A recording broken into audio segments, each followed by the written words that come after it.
जय श्री राम। धन, वैभव, सुख, संपन्नता के कारक ग्रह शुक्र देव का राशि परिवर्तन होने जा रहा है। अब तक वो शुक्र देव मकर राशि में गोचर कर रहे थे। अब वो शनि की दूसरी राशि यानी कुंभ राशि में गोचर करेंगे, जहां पर शनि स्वयं विद्यमान है। यानी बनेगा शनि और शुक्र का योग, जहां शास्त्र में इसको धन योग के नाम से भी जाना जाता है। 7 मार्च से लेकर 31 मार्च तक शुक्र ग्रह का गोचर जब शनि की राशि में रहेगा, जो कि उनकी मित्र की राशि है, क्योंकि शनि और शुक्र दोनों आपस में मित्र हैं और शनिदेव शुक्राचार्य को अपना आचार्य भी मानते हैं। तो वहीं हम देखें तो शनि भी शुक्र की राशि यानी तुला राशि में ही उच्च के होते हैं। यानी शुक्र और शनि के योग को हम लक्ष्मी योग के लिए जानते हैं। ऐसा इसलिए भी हम कहते हैं क्योंकि काल पुरुष की कुंडली मेष लगन की कुंडली होती है और मेष लगन के लिए शुक्र दूसरे भाव और शनि एकादश के स्वामी हैं। ये दोनों ही भाव धन के भाव होते हैं। इसलिए शनि और शुक्र की ये युति बनने जा रही है ब्रह्मांड में 7 मार्च से लेकर 31 मार्च तक। इसका सभी 12 राशियों पर क्या प्रभाव होगा वो सब हम बहुत विस्तार से चर्चा करेंगे, और आपकी खास राशि यानी आपकी मुख्य राशि पर इसका क्या प्रभाव होगा, ये सब कुछ आपको इस वीडियो में जानकारी मिलेगी। देखिए, जिन लोगों पर शनि या शुक्र से संबंधित दशाएं चल रही हैं, महादशा, अंतर या प्रत्यंतर, उन पर इसका खास प्रभाव होगा। अगर आपका जन्म धनिष्ठा, शतभिषा या पूर्वी भाद्रपद नक्षत्र में हुआ है, या आपको एक ऐसे ग्रह की महादशा चल रही है वो धनिष्ठा, शतभिषा या पूर्व भाद्रपद नक्षत्र में है, तो भी आपके ऊपर इसका प्रभाव अन्य राशियों के मुकाबले ज़्यादा होगा। या आपका जन्म इन नक्षत्रों में हुआ है तो होगा। शनि और शुक्र, शनि जिनको हम कर्म कारक कहते हैं, शुक्र जिसको हम भौतिक सुख संसाधन का कारक कहते हैं, जब ये दोनों एक साथ मिलते हैं तो इसको योग कहा जाता है कि ये वो योग है जहाँ व्यक्ति अपनी हिम्मत, मेहनत और साहस से, अपने धैर्य से मेहनत करते हुए जीवन में आगे जाता है और सुख संसाधन को बटोर लेता है। किन लोगों पर इसका प्रभाव ज़्यादा हो सकता है? देखिए, शुक्र ग्रह जिसको हम धन का कारक कहते हैं, वैभव, सुख संसाधन का कारक कहते हैं, तो फिल्म लाइन, मॉडलिंग, नृत्य, संगीत, media, Bollywood, singing, dancing, artificial jewelleries, stones का वर्क जो करते हैं, राशि रत्नों का जो काम करते हैं, या जहाँ पर हमें लग्जरी दिखाई दे रही है, जहाँ पर हमें ये दिखाई दे रहा है कि ये सुंदरता का विषय है, चाहे उसमें हम गारमेंट्स कहें, चाहे आर्टिफिशियल ज्वेलरीज कहें, चाहे हम मॉडलिंग कहें, चाहे हम ब्यूटिशियन कहें या बुटीक कहें, ऐसे क्षेत्र में जो लोग काम करते हैं उनके ऊपर इसका प्रभाव और अधिक पड़ जाता है। शुक्र और शनि का योग कहीं ना कहीं इंजीनियरिंग फील्ड में भी देखा जाता है, क्योंकि शनि की जो स्थितियाँ हैं वो व्यक्ति को एक टेक्निकल एजुकेशन कराती हैं। तो वहीं शुक्र ग्रह आईटी कंपनी वाले जो आईटी इंजीनियरिंग करते हैं, सीएस करते हैं, या जैसे आपका इलेक्ट्रॉनिक्स इंजीनियरिंग हो गई, उन क्षेत्रों के लिए भी इसको शुक्र और शनि के इस संयोग को अच्छा माना जाता है। तो अब हम जानते हैं कि शुक्र जब शनि की राशि कुंभ राशि में जाएंगे तो उनका किन किन लोगों पर प्रभाव पड़ेगा वो तो मैंने बता ही दिया कि भी अगर आपके ऊपर ये प्रभाव हैं जो अभी मैंने बताए हैं, तो और राशियों के मुकाबले आप पर ज़्यादा प्रभाव पड़ने वाला है। अब हम इसको विस्तार से आपकी राशि में हम चर्चा करेंगे कि ये जो शुक्र शनि की स्थितियां अब युति बनेंगी, इसका आपके जीवन में कहाँ कहाँ प्रभाव पड़ेगा। जरूरी नहीं हम इसमें सारी ही चीज़ों को कवर करेंगे, हम यहाँ उन चीज़ों को कवर करेंगे जिन पर शुक्र रिजल्ट देने वाले हैं। अब कुछ लोग कमेंट करके कहते हैं कि जी आपने शादी के बारे में नहीं बताया। भाई, जब उसका शादी से कोई लेना देना नहीं है तो हम ज़बरदस्ती क्यों बताएं?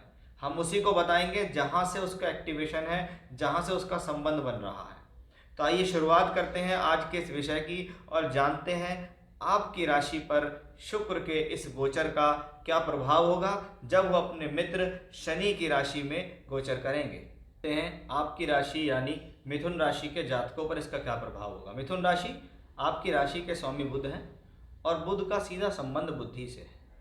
अगर देखा जाए तो बुध के लिए जो परम मित्र ग्रह होते हैं वो शुक्र और शनि होते हैं, और उन्हीं शुक्र और शनि की युति आपकी राशि से नवम भाव में बनती है। यानी कह सकते हैं कि जब अपने अपने मित्र सब अच्छी स्थिति में बैठे हों तो ये व्यक्ति के लिए एक पॉजिटिव स्थितियां होती हैं। हमने देखा है कि बुध ग्रह आपकी राशि का मालिक है, उससे नवम भाव में शनि शुक्र का योग बनता है।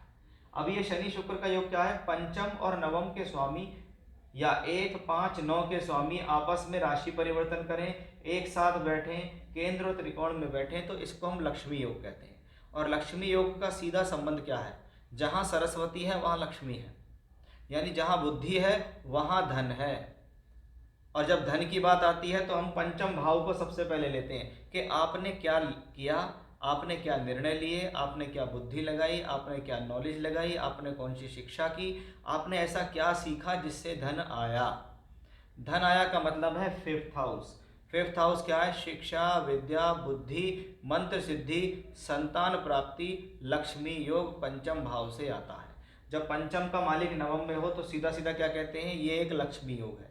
ये शुक्र आपको लक्ष्मी देने के लिए आया है, ये शुक्र आपके भाग्य को बलि बनाने आया है।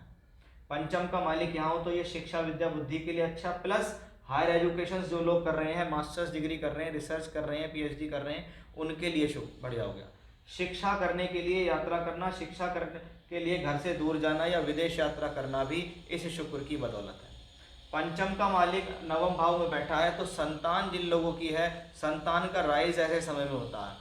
संतान के जीवन में आई हुई तकलीफें दूर होती हैं, एजुकेशन में आई हुई तकलीफें दूर होती हैं, प्रेम संबंध में किसी प्रकार की खटास चल रही है वो ठीक होती है, या अगर संतान चाहते हैं, संतान कंसीव करना चाहते हैं, तो ये समय अच्छा है कि अगर आपकी कुंडली के अंदर दशाएं ठीक चल रही हैं तो ये गोचर आपके लिए फेवरेबल होता है। नवमेश नवम में नवम भाव भाग्य और धर्म का भाव है, और जब भाग्य और धर्म का भाव में शनि और शुक्र की युति बने तो भाग्य भी साथ देगा, धर्म भी साथ देगा, ईश्वर की कृपा भी साथ होगी। तो इस दौरान धार्मिक कार्य होते हैं, धार्मिक यात्राएं होती हैं, हम ऐसा भी यहाँ कह सकते हैं शुक्र और शनि के संयोग से, क्योंकि शुक्र द्वादशेश होकर यहाँ बैठा हुआ है। 12वां घर क्या है? टूर ट्रैवलिंग यात्रा।